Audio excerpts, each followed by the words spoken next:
Our inside look at Microsoft's HoloLens leaves us wanting more. I want one.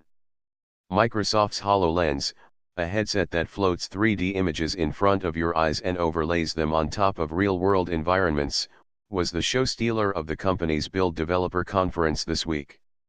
That's despite Microsoft having shared virtually zero new information since the January unveiling regarding how HoloLens works and when it may arrive fully formed.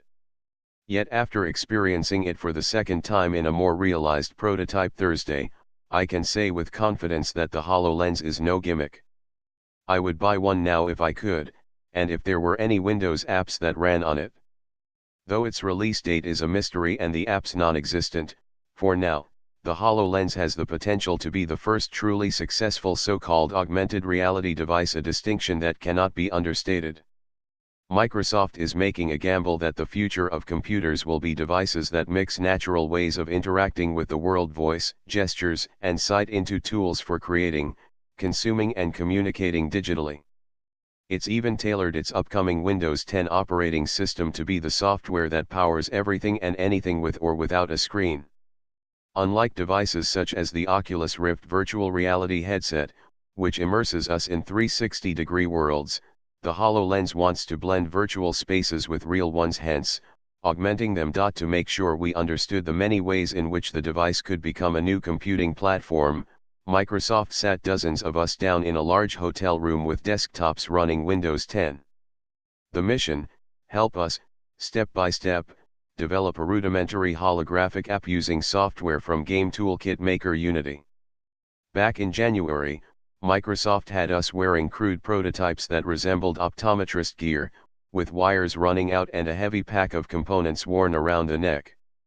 This go-round, Microsoft had hundreds of fully enclosed, finished prototypes that look just like the version it had on display in its Wednesday keynote presentation.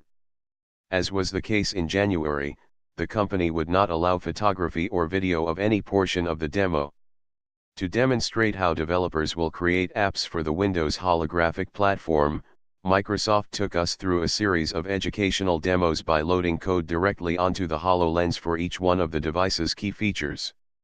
Gaze control. The most noticeable differentiator with the HoloLens right now is that your field of view is limited, resembling a rectangle the size of a sheet of printer paper held a half a foot in front of your face.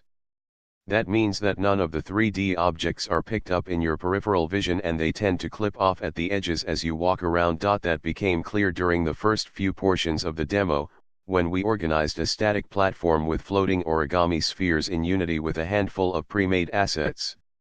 Without the HoloLens being able to detect where we were looking, the platform was only viewable in one distinct location and only when we looked at it just right once we put the headset on.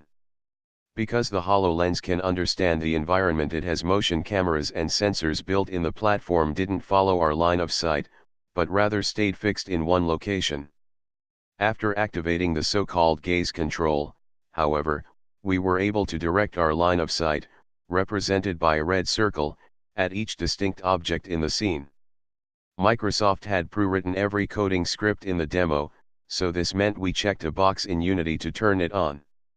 Gaze control is one of the 5 pillars of the HoloLens because it most closely resembles a computer's mouse cursor. The next most important feature in Microsoft's toolkit is gesture control, which most closely resembles a mouse click.